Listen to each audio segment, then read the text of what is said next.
vibrant, dynamic, fun-loving, pious, and hot-tempered are the only few adjectives qualifying Rathwa community.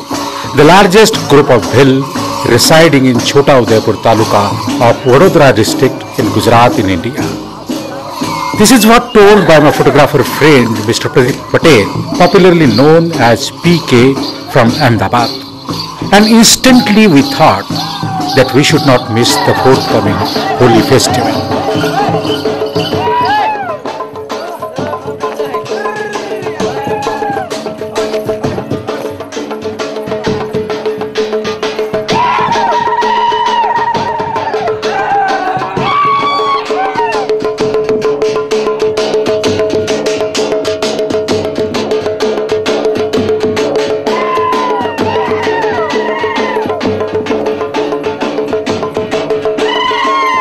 Meantime, I referred various information about art and culture of Rathwas, about their songs, their dances, their food and their locally brewed wine, merrymaking, etc. etc. What I came to know that Rathwa is a distinct tribe dwelling in the region of Chota Udaipur, Naswadi, Jetpur, Sankheda in Gujarat. Our objective of the tour was to have an insight into tribal village and study hamlets of the traditional architecture, lifestyle and handicrafts.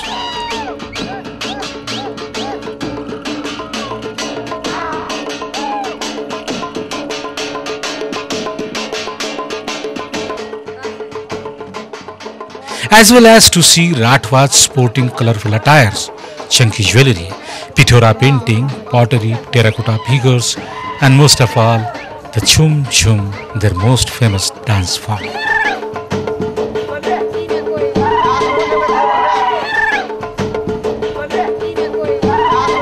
What I seen was, even after holding various development schemes by the government and uplifting efforts by NGOs for the tribes, Rathwa's tribal culture prevail all its purity in the remotest corner of civilization. They are the largest tribal unit in the state of Gujrat. From the history of hunter-gatherers, they are now have graduated to farming and other rural occupation, exploring their pastoral destiny. In spite of changing living patterns, they religiously revere their traditional systems in celebration of rituals and have deep pride in their rich culture.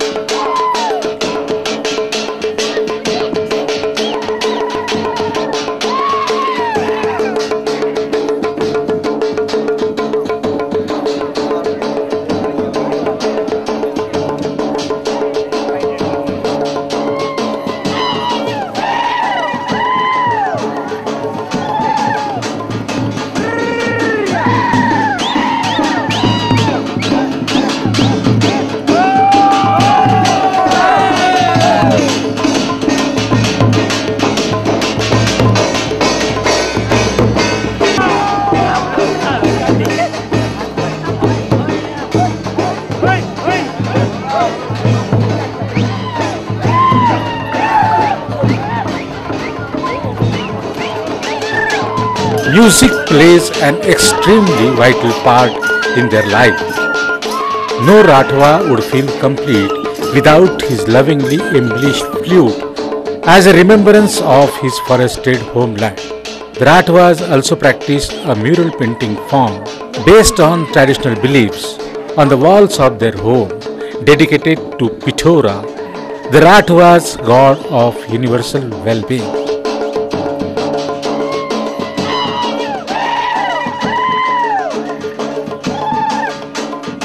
The prayer is celebrated with wild abandon through dance, primordial blending the rhythm with the sighing of the forest and the frolicking of the animals in undergrowth. Surrounded by beating of drums, the susurration of variety of flutes and stamping of feet. The Rathwas dance in group, keeping time to rise and fall of the crescendo of arithmetic music. The main folk wear a belt attached with pebble-filled gourd and string of brass bells. As they stamp their feet and garrot their hip, The pebble gods add percussion, metronomic beats, intermelation with pagan ululation. They wear elaborated headgear, which is a conical hat, stuck with a small frame photos of local deities, surrounded by an array of peacock feathers. Rice paste and ash are also blended to make dye painting on the bodies, with circle and dots in ritualistic salutation of jungle cat. Some of the men carry cane sugar, signifying the harvest. The tribe has distinct cultural heritage and unique historical background. They imitate upper-class communities with a common intermix of tradition and modern dress pattern. A mix of traditional and non-traditional culture can also be seen in their language. As I said earlier, Rathwas are very hot-tempered, but equally they are dynamic and fun-loving. Once you are friendly, they are the best friend.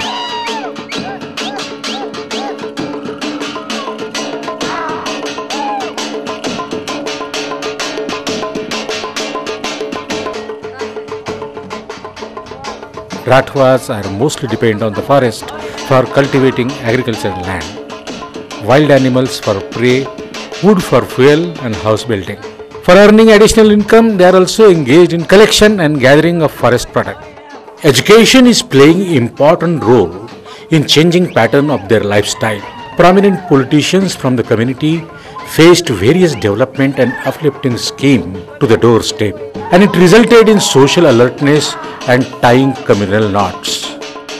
They follow arranged marriages, and even clan exogamy is observed. Tattooing is very common amongst villagers. Holi and Kavant are the two prominent festivals celebrated by them. The day of local festival, Mela, is being scheduled by village panchayat so as to gather people from nearby villages and do not cross other nearby events. Kavant Mela is a finale of all local festivals.